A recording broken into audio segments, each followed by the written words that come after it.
So today we're talking about secrets of adulthood, and these are just sort of the crystallization of what we've learned with time and experience, usually the hard way.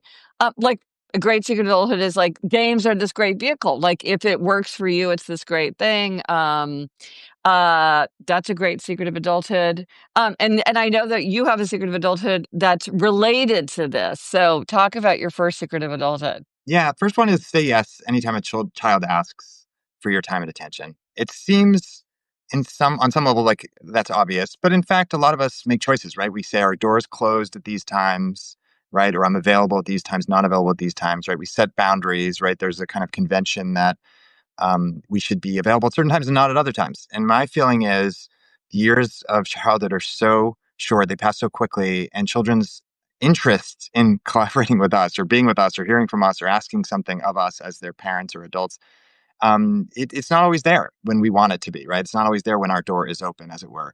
And so I feel like I'd rather trade off something, even something important in terms of a work thing that I'm deeply immersed in, and just know that as a rule of thumb, and just make it a rule of thumb so I don't have to think about and weigh the decision each time.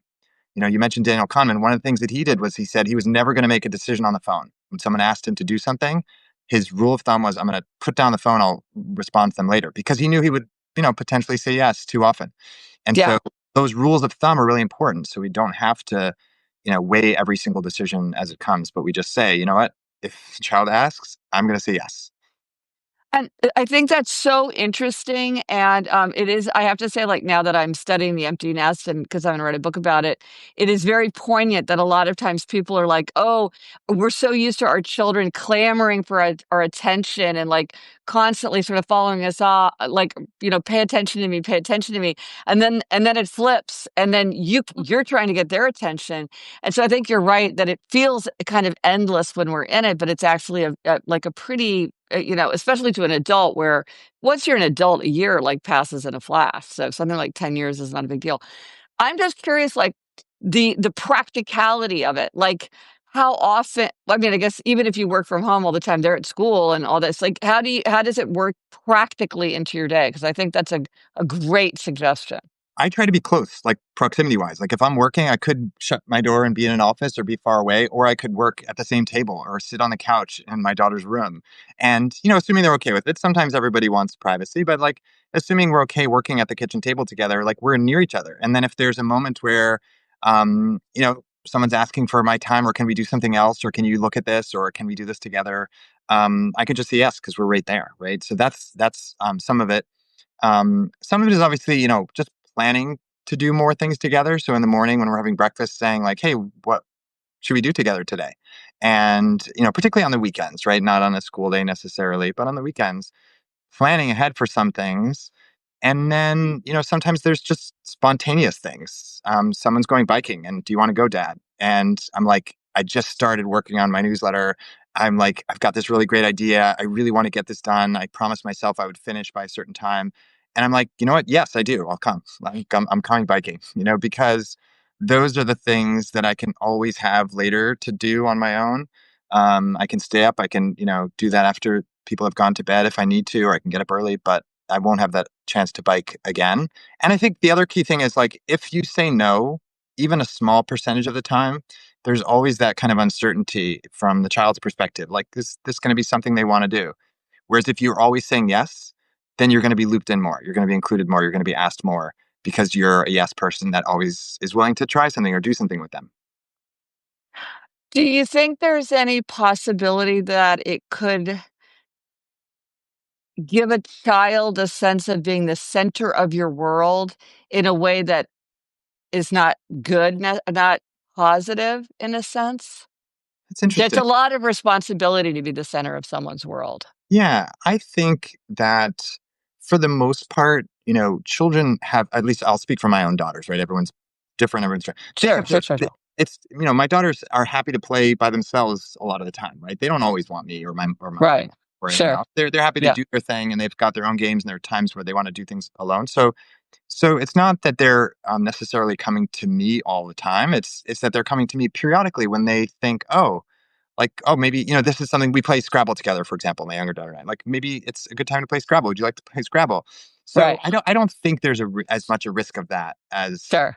yeah, Interesting. yeah, yeah. I think Interesting. I'm not as concerned about that. And if I am kind of like a yes person to them, and I'm okay with that.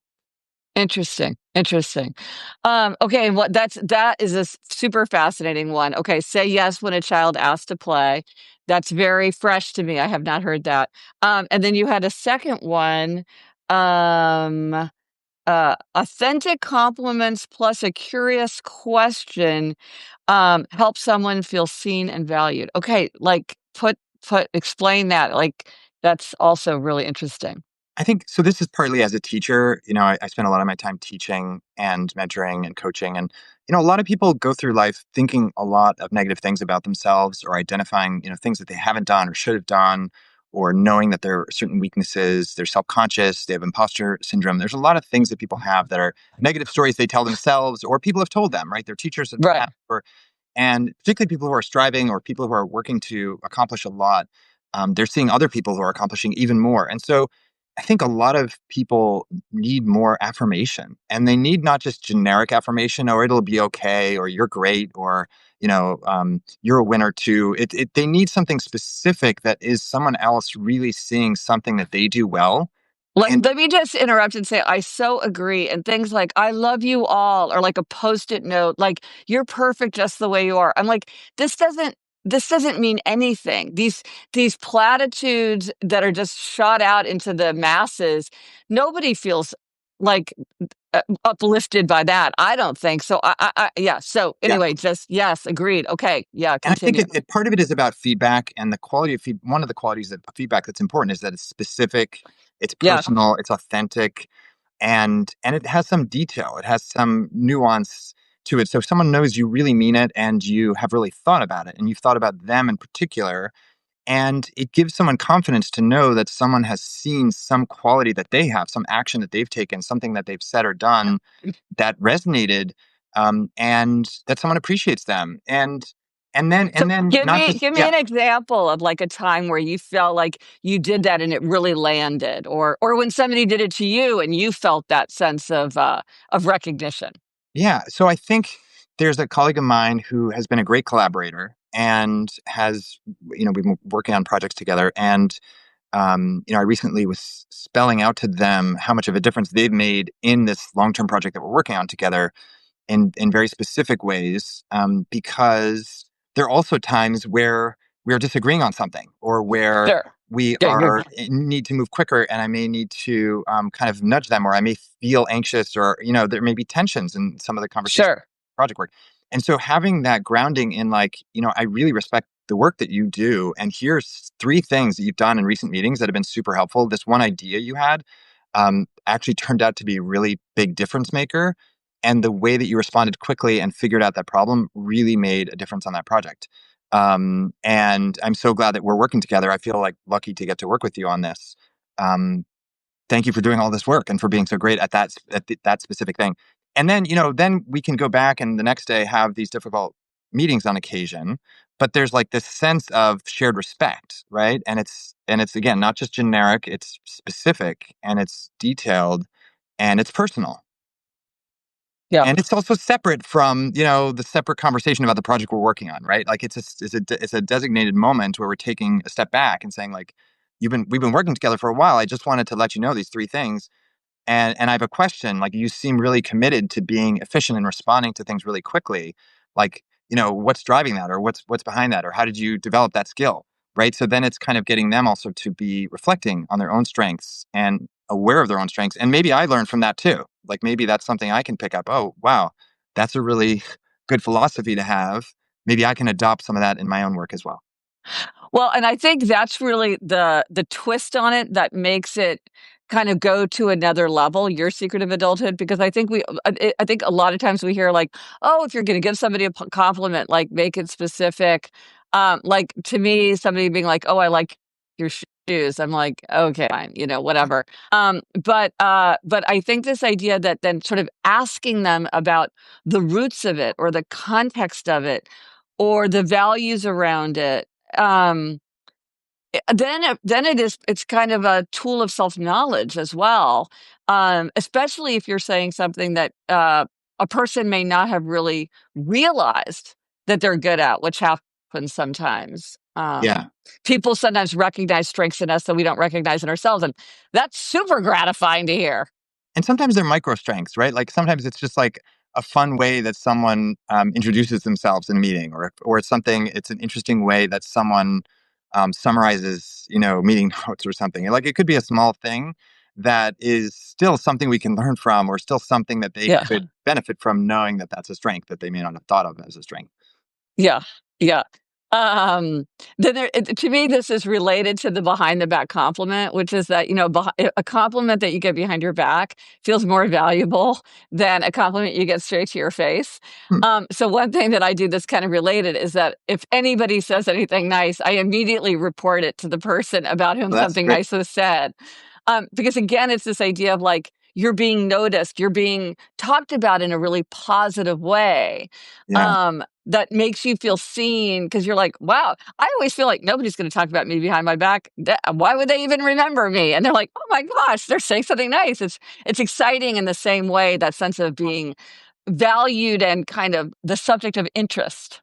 Right. That's a great tip and a great way to be kind to somebody. I think it also touches on a deep fear that we have, right? Like we all, I mean, I don't know if I can speak for everyone, but like, I think it's a common human fear that somehow out there people don't like us, right? Or people are saying bad things Yes. about us, or that we've somehow, yeah, like behind our back, something is being said. And so to Or have a because of the counter, spotlight effect, we think that everybody noticed some gaffe that right. we made when in fact nobody thought anything of it. But you're like, oh my gosh, I can't believe I said this instead of that, or Right, right, whatever. right. There's a famous study, right, where they ask people to wear a particular kind of T-shirt, right, and then they ask how I think it was a Barry Manilow t-shirt. there you go. So, how many people do you think notice that?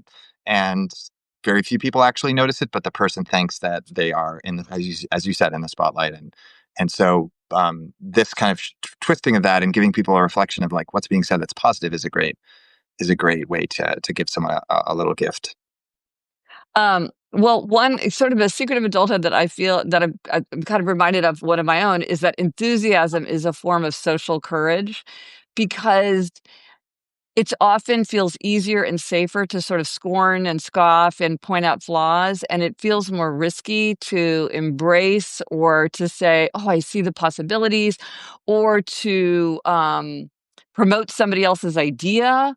And so I feel like, and yet enthusiasm is often seen as kind of goofy and naive and unsophisticated and sort of almost like immature. Like the sophisticated, discerning person always sees the negative and the downsides, but Yeah. I actually think it's harder to be enthusiastic. Um, and then you're put in that frame of mind where you are like seeing the positives in people, and you're looking for the opportunities to be enthusiastic. Yeah, especially when it's something that's not universally loved, right? Like if you like something in particular that isn't necessarily in the mainstream, commonly loved, and that takes a little extra courage to be excited about it, to be enthusiastic. But I think people really appreciate that. Like people appreciate when someone's enthusiastic about something, even if they're not interested in that thing themselves. Like just Mhm. the enthusiasm itself can be infectious, and it's also just nice to be around people who are positive, right? Like there's so No, much like, I negativity. like your board games. I like the fact that you like board games even though I don't like board games. It's like, "He's got 100 board games. That's cool." And there's no shortage of negativity, right? Like we can open up any screen, we can open up any publication, we can turn on the TV. Like we have plenty of negativity. We can find people complaining and yelling and worrying, and there's plenty of that Yeah. reason for it, and so forth. But there's less spaces where people are just kind of being excited and happy. And so if you have the opportunity to be that person providing a little bit of sunshine, like that's a good thing. That's a nice thing. Um, People are seeking that out. Yeah. Well, so before we go, is there any, like, last thought you would wanna tell listeners, or anything that, like, this is brought up in your mind, one like a final thought? One thing is, I think, sometimes we can seek out that enthusiasm you're talking about, or that positivity in people who are dead, in books, right? You and I think share a love of books. For And, sure. I think we often are looking around us, for the people around us, or friends, or relatives, or family members, like for positivity, or for commonality, or common threads, or common themes, or common ideas, or mutual enjoyment. And I find that sometimes I can find really rich, deep connections to people who are long dead, Oh, are writers, right? Like books. Like we can go and find Anne of Green Gables again, and like find her enthusiasm, right? Or Pippi Longstocking, or the like whatever your character of choice is yeah, in fictional worlds, for sure. and that can be a source of joy and enthusiasm and fun and connection, even if we don't have that at the moment in front of us or with the people around us. Yeah, I feel that way about Samuel Johnson. I'm like, Samuel Johnson wouldn't even like me if he knew me, but I'm like, I love hanging out with Samuel Johnson. Like, he feels like like a presence in my mind.